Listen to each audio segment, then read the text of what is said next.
Praise Lord. जल्दी से ले आने वाला प्रभु यीशु मसीह के अधिपवित्र नाम में सब पवित्र लोगों को मुसीबत देता हूँ। प्रभु की बड़ी दया है, प्रभु ने और भी एक सुंदर वक्त हमें बना कर दिया।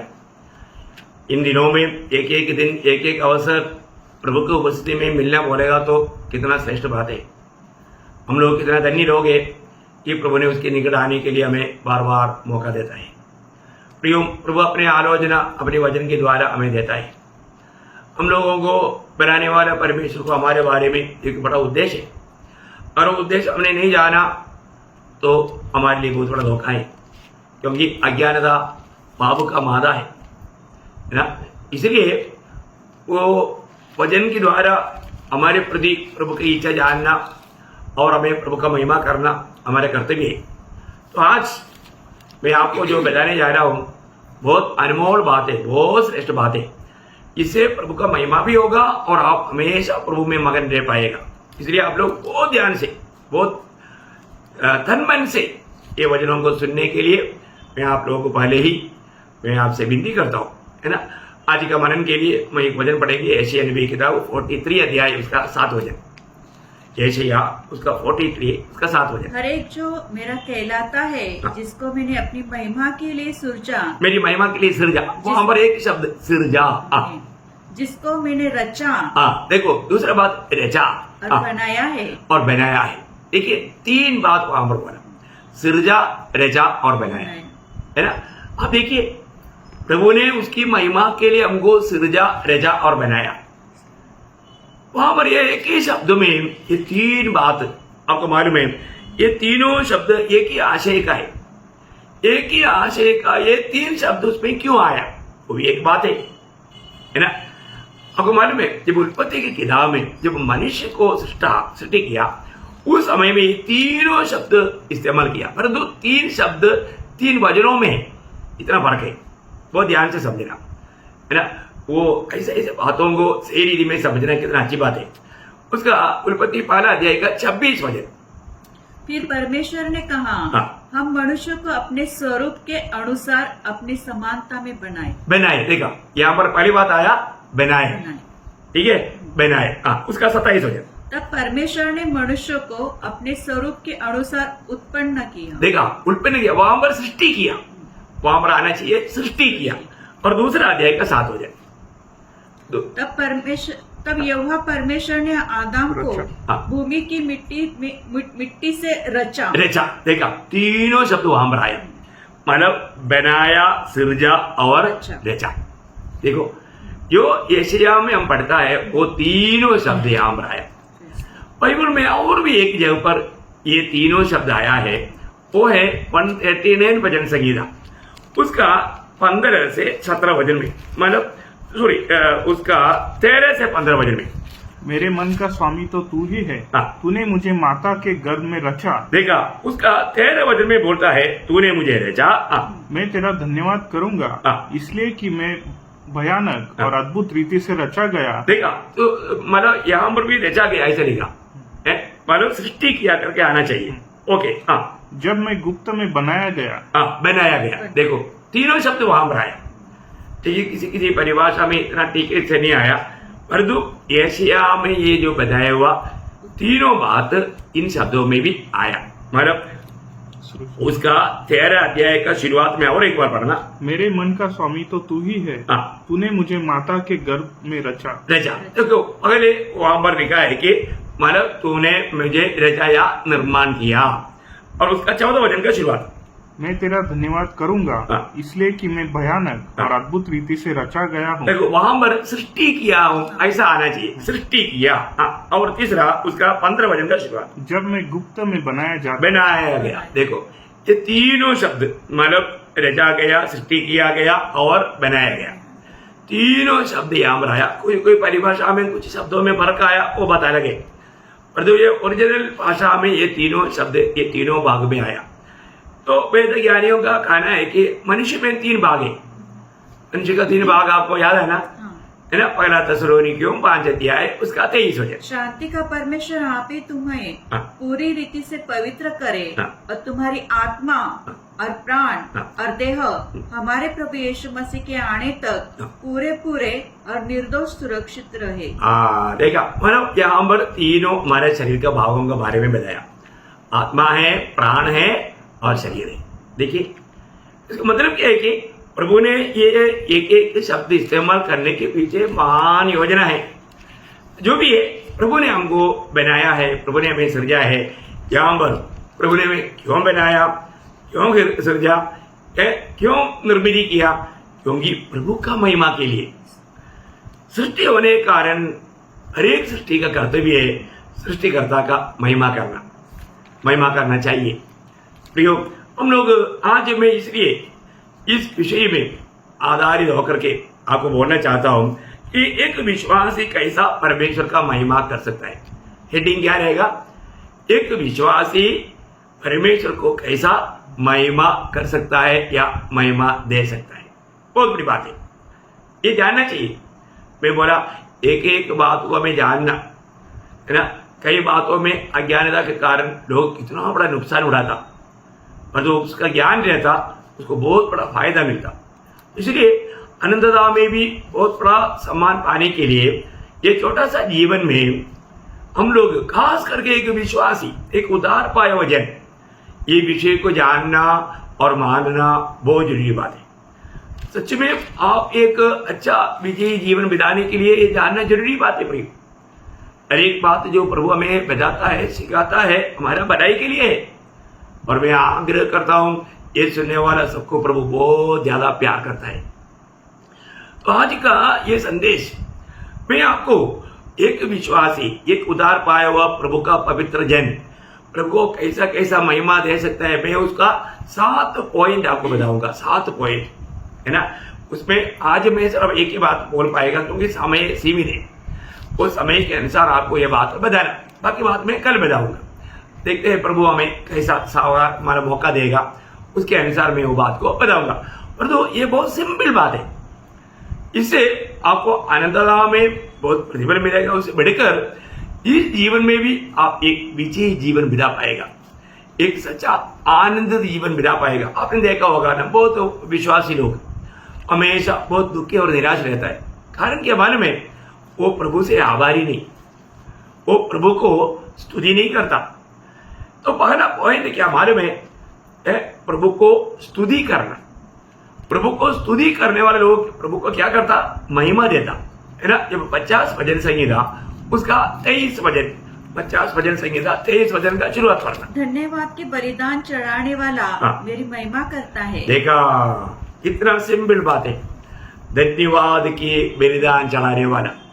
देखिए आज हरेक पवित्र लोगों को पुराना नियम के जैसा आज भेड़ बकरियों का बलि नहीं होता, पर तो हमारे लिए भी हम याजक होने के कारण कुछ बलि है, उसमें से एक बलि है धन्यवाद का बलिदान। बहुत बड़ी बात है, हम उसको सही रीति में जानना और उसको मानना। अभी हमारा प्रभु बोलता है जो धन्यवाद का जो बलिदान चढ़ाता है वो मेरा महिमा करता है। इसका मतलब जो धन्यवाद का बलिदान नहीं करता वो क्या नहीं करता? सीधी बात है, प्रभु का महिमा नहीं करता। आज मैं आपको पूछूं, आप कौन सा भी टाइम पर ये संदेश सुन रहे हैं, आप सोचो आज के दिन में आपने कितना धन्यवाद दिया प्रभु को। आज सुबह उठने के समय में आपने एक बार भी प्रभु यीशु आपने मेरा उद्धार किया, मैं आपको धन्यवाद देता हूं बोला है? आपने जब उद्धार पाया उस दिन भी बोलना भूल गया होगा ना।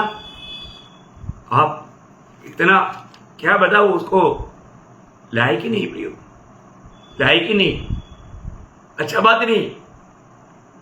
हम किसी से भी कुछ उपकार पाता है तो हम कितना धन्यवाद देना चाहिए।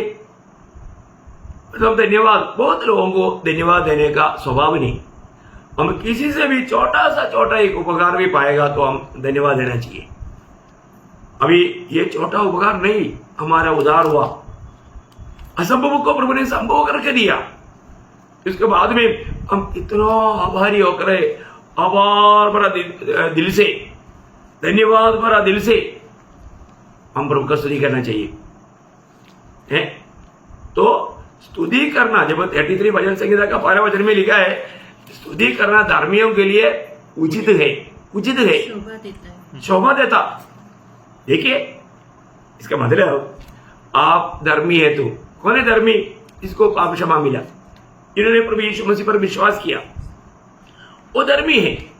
पर तो वो व्यक्ति स्तुति नहीं करता है तो इसका मतलब वो एक अनुचित काम है।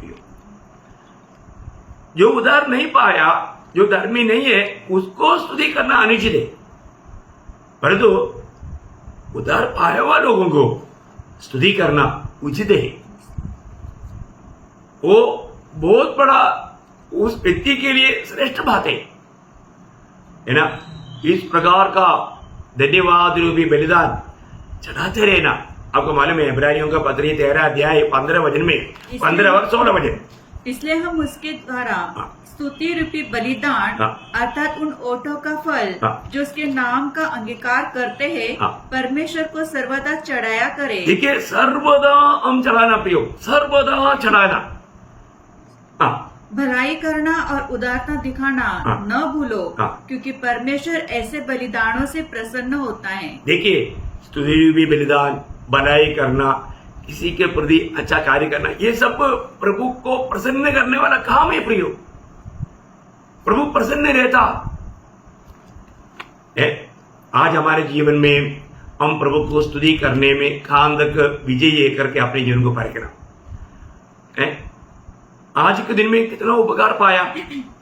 जब 103 का 1-2 वचन आपको याद है, हे मेरे मन याद की धन्य कह, हे मेरे मन याद की धन्य कह। उसके क्यों को एक भी उपकार को ना भूलना, ना भूलते हुए हर एक उपकार के प्रति धन्यवाद है ना भक्त का कर्तव्य है। उससे प्रभु का महिमा होता। अब देखिए आपको सबको याद होगा जब दावीद प्रभु से आशीष पाया हुआ, दावीद कहने वाला एक शब्द 34 भजन संहिता का 12 वचन में, मैं हर समय यहोवा को धन्य कहा करूंगा, मैं हर समय यहोवा का धन्य कहा करूंगा, उसकी स्तुति निरंतर मेरे मुख से होती रहेगी। क्या बात है प्रियो, आप बताओ है प्रभु का स्तुति हमेशा दावीद करते रहता, क्योंकि दावीद हमेशा बहुत आभारी दिल के साथ प्रभु का महिमा करने वाला एक भक्त है। आप देखिए उस वक्त का दिल में वही दावीद जब 71 भजन संहिता का 8 वचन में कहने वाला वो शब्द बहुत अनोखा शब्द है। मेरे मुंह से तेरे गुणानुवाद और दिन भर तेरी शोभा का वर्णन बहुत ही हुआ करे। वो बहुत ही बोलेगा तो मेरा मन एकदम भरा हुआ है। हमेशा ये भरा हुआ मन से तेरी महिमा, तेरी स्तुति, तेरी प्रशंसा होती रहे। देखा कितना बड़ी बात है। आज हमारा दिल में प्रभु के प्रति एक आभारी दिल है या कंप्लेन दिल है, कुड़कुड़ाहट है क्या है? एक सच्चा आभारी दिल रहेगा तो उसका चेहरा कितना चमकेगा। उसको हमारा पॉन्ड्स पाउडर, कुटिकुड़ा पाउडर के पीछे भागने की जरूरत नहीं है, उसके बिना उसका चेहरा चमकेगा। बहुत बड़ी बात है, हमें ये बात को जानना। आज है ना कई प्रचारक भी देखना उनका चेहरा हमेशा उदास होकर के, निराश होकर के प्रचार करता। मालूम नहीं वो क्या संदेश दे रहे हैं। दुख की बात है ना प्रियो, हमें बताने में कितना आनंद है प्रभु का महिमा। आप देखो सेल्समैन का चेहरा बहुत खुशी से, शायद उसका घर में बहुत टेंशन की बात होगा, पर वो जब भी एक दरवाजे पर आता है ना बहुत आनंद से, बहुत आपको बहुत रेस्पेक्ट करके बात करता है, खुशी से बात करता। आपको लेने का दिल नहीं है तो भी वो उसका चेहरा देख करके अब लेने का। पर आज सुसमाचार बांटने के लिए जाने वाला चेहरा देखेगा तो लोग बोलेगा हम तो टोटली दुखी है, तेरा चेहरा उस तरह हमें और भी दुख बनाते बोल करके भगाएगा, क्योंकि देने वाला आनंद से नहीं बांटता। आनंद होना चाहिए प्रिय, खुशी होना चाहिए। हमें प्रभु का बातों को बांटने में, सुसमाचार देने में कितना खुशी होना चाहिए। प्रभु सामर्थ्य देता है, प्रभु ने दिया हुआ नियुक्ति बहुत श्रेष्ठ है। यहाँ पर वचन बार बार कहने वाला बात, वही बात 100 भजन संहिता का 4 वचन, 100 भजन संहिता का 4 वचन। बहुत सुंदर एक शब्द है। उसके फाटकों से धन्यवाद। देखो उसके फाटकों के पास आ गया ना, वहां पर धन्यवाद शुरू हुआ ना। हाँ, और उसके आंगनों में स्तुति करते हुए प्रवेश करो। देखा, बोलने का अर्थ प्रभु के निकट जितना जितना आते रहता, प्रभु का स्तुति में बैठते जाना है। कई लोग संगति के लिए आता है, आराधना के लिए आता है, कुड़कुड़ाते हुए आता, एक दूसरे का चुगली मारते हुए, कैसा वो आराधना कर पाएगा प्रियो?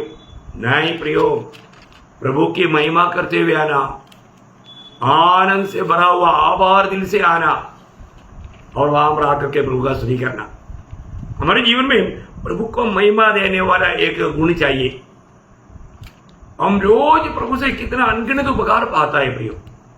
और वचन में जब एफेसियों का पत्री 5 अध्याय उसका 20 वचन, एफेसियों 5 अध्याय उसका 20 वचन, और सदा सब बातों के लिए हमारे प्रभु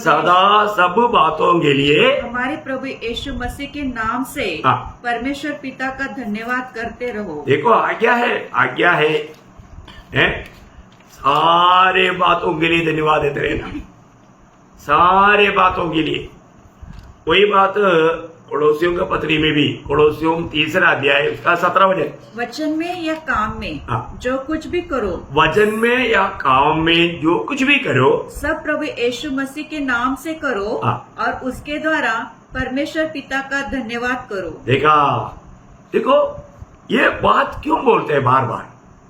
उसका 15 वचन की आखिरी भाग पढ़ना, धन्यवादी बने रहो। हाँ, धन्यवादी बने रहो। देखा आज्ञा है। ये सारे शब्द नए नियम की मंडली के लिए एक आज्ञा का स्वरूप में दिया है। आप देखिए, तो भी हम धन्यवाद देता है क्या है? पहला कोरिन्थी 10 अध्याय का 31 वचन में लिखा है, खाओ पियो जो कुछ करो वो प्रभु का महिमा के लिए करो। देखा, प्रभु का महिमा के लिए करो। प्रियो, हर बात में हम प्रभु को महिमा देना, हर चीज हमारे हाथ में आता है उसके लिए हम धन्यवाद देना। जो धन्यवाद देगा, महिमा देने का अर्थ क्या है? भोजन आया उसके लिए धन्यवाद, आपको पीने के लिए कोई किसी ने दिया धन्यवाद देना, खाने के लिए दिया धन्यवाद देना। हर बात में प्रभु को धन्यवाद देते बिना वो नहीं लेना प्रियो, हर बात में, है ना। मैं एक छोटा अनुभव मेरे को ऐसा अगुवाई हो रहा है, मैं बहुत पहले लोगों को बताया हुआ बात भी है। मैं एक ठंडी इलाका में जब मैं उधार पाया हुआ दिनों में, और ये वजन मेरे जीवन में बहुत कार्य किया। मैं हर बात के लिए धन्यवाद करता था। तो क्या हुआ, वहां पर सिक्किम में बहुत ठंडी इलाका है, बिना गर्म पानी का नहाना बहुत मुश्किल है। और मैं तो प्रभु में आने के कारण सुबह 3 बजे उठ करके नहाता। तो क्या होता, तो कुक उसमें वो कुक जब जाने के टाइम पर बड़ा पतीले के ऊपर पानी गर्म करने के लिए रख करके जाता और चूल्हा जलते रहता। सुबह वो आएगा तो उनको क्या एक छोटा पतीला में चाय बनाना है, लेकिन बहुत पानी हमारे लिए स्पेशल मैंने बोल करके रखा। लेकिन मैं जैसा ये पानी लेकर नहाने लगा, और भी कुछ लोग ही आकर के उसमें से पानी लेकर के आखिर तो वो जो भी आएगा उसको पानी नहीं मिलेगा। कुक आएगा तो उसको पानी नहीं, ये लोग सब खाली कर देता। उसको गुस्सा आया, उसने क्या किया, एक दिन जाने के टाइम पर एक मुट्ठी मतलब पिसा हुआ मिर्ची डाल दिया, इतना तेज मिर्ची। अभी हमको मालूम नहीं, हम तो इतना डालते हुए बकेट में भर करके ले जाता, बकेट अच्छा धो करके उसमें लेकर जाता। अभी मैं एक बकेट लेकर के धन्यवाद दिया, मिक्स करके मैं नहाया। मैं नहाने के पीछे दूसरे एक भाई आया, वो आकर के ले करके नहाया, तो ये मिर्ची का पानी आया तो और आपको मालूम है क्या होता, शरीर जलने लगा, आंख जलने लगा, वो मुझे गाली देने लगा। भयंकर हंगामा हो गया सुबेरे सुबेरे। उसने क्या सोचा, मैंने कुछ तो किया, मेरे को मालूम नहीं। मैं सही पानी में नहाया पर तो मुझे कुछ भी नहीं हुआ, और तो वो वही पानी में नहाया, उसको पूरा शरीर में जलन हो गया। आप देखिए फर्क क्या है, मैंने वो पानी के लिए धन्यवाद दिया। आपको मालूम है, आपको धन्यवाद का महत्व जानना प्रियो। प्रभु को जो महिमा करेगा, प्रभु जरूर उस व्यक्ति के जीवन में भी प्रभु का नाम का महिमा करेगा। बहुत अद्भुत बात हो गया, वाकई ये बात जो भी हुआ ये बात अब यहाँ पर मैं वर्णन नहीं करना चाहूंगा, लेकिन आखिर में वो बात मालूम हो गया, वो व्यक्ति ने खुद कबूल किया कि मैंने ही किया था। तो फिर उनको ये डाउट आया कि उसको क्यों नहीं हुआ। प्रभु मैंने उनको बताया, मैं हर बात में प्रभु को धन्यवाद देता हूँ। वो लोगों ने भी वो बात कबूल किया। ये बात सच्चे, प्रभु हमारे लिए किया हुआ बातों के लिए जो भी करता है हमें धन्यवाद देना चाहिए, धन्यवाद देना चाहिए। प्रभु का वचन बार बार बोलने वाला बात है, ये धन्यवाद का खूबी आपको मालूम है। इसका मूल्य 69 भजन संगीता उसका 30 और 31 भजन में एक अनोखा शब्द लिखा है ना। 69 का 30 और 31 भजन संगीता 69 का 30 31। मैं गीत गाकर तेरे नाम की स्तुति करूंगा और धन्यवाद करता हुआ तेरी बड़ाई करूंगा। यह यहोवा को बैल से अधिक वरन सिंह और खुर वाले बैल से भी अधिक भाएगा। देखा प्रियो, कितना अनमोल बात है। बोले कि मतलब एक बैल को चढ़ाना बोलेगा तो कितना खर्चा है प्रियो। आज एक बैल को हम चढ़ाना बोलेगा तो कितना 1000 रुपये लगेगा, पर तो उससे भी मूल्यवान के रूप में आपका एक आभार भरा दिल से एक धन्यवाद देने से प्रभु प्रसन्न है। आपको मालूम, आपने जाना था, जानने से शायद आप कितनी बार ज्यादा कहता था, नहीं जानते। और ये बात सत्य है, आप हमेशा हर बात में कई लोग धन्यवाद धन्यवाद धन्यवाद धन्यवाद ऐसा बोलने से कुछ फायदा नहीं। आप प्रभु से जो भी उपकार पाया उसको एक एक बातों के लिए धन्यवाद देना। प्रभु आपने मेरा नाम स्वर्ग में लिखा, इसके लिए धन्यवाद। मेरा नाम जीवन का किताब में लिखा, उसके लिए आपको धन्यवाद। आपने मुझे जीवित आशा दिया, प्रभु आपको मैं धन्यवाद देता हूँ। आपने मुझे आनंद जीवन दिया, प्रभु मैं आपको धन्यवाद देता हूँ। आज मुझे आपने आपका संतान बनाया, आपका बेटा बनाया, बेटी बनाया, प्रभु मैं आपको धन्यवाद देता हूँ। ऐसा प्रभु से पाया हुआ उपकारों के लिए धन्यवाद करो प्रियो। आज आपने खाना दिया, धन्यवाद। पानी दिया, धन्यवाद। अच्छा श्वास लेने के लिए स्वास्थ्य रखा, धन्यवाद। प्रियो हमें अच्छा भाई बहन दिया, उसके लिए धन्यवाद। अच्छा मंडली दिया, उसके लिए धन्यवाद। कितनी बातों के लिए आप धन्यवाद कितना भी करेगा तो भी धन्यवाद कैसे खत्म होगा प्रियो है। पर तो ये धन्यवाद करने से क्या होता, आप प्रभु को महिमा देता, प्रभु उस पर महिमा पाता। मैं एक संभव मैं आपको बताना चाहूँगा। जब यीशु मसीह दुनिया में था, जब यीशु मसीह दुनिया में समय में लूका का सुसमाचार 17 अध्याय उसका 11 से 19 वचन हम पढ़ेंगे थोड़ा।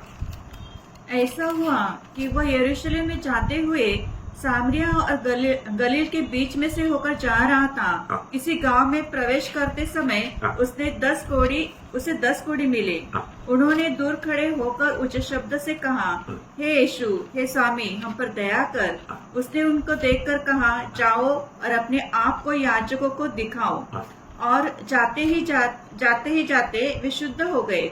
तब उनमें से एक यह देखकर कि मैं चंगा हो गया हूँ, ऊंचे शब्द से परमेश्वर की बड़ाई करता हुआ लौटा और यीशु के पांव पर मुंह के बल गिरकर उसका धन्यवाद करने लगा, और वह सामरी था। इस पर यीशु ने कहा, क्या 10 शुद्ध न हुए तो फिर वे 9 कहाँ है?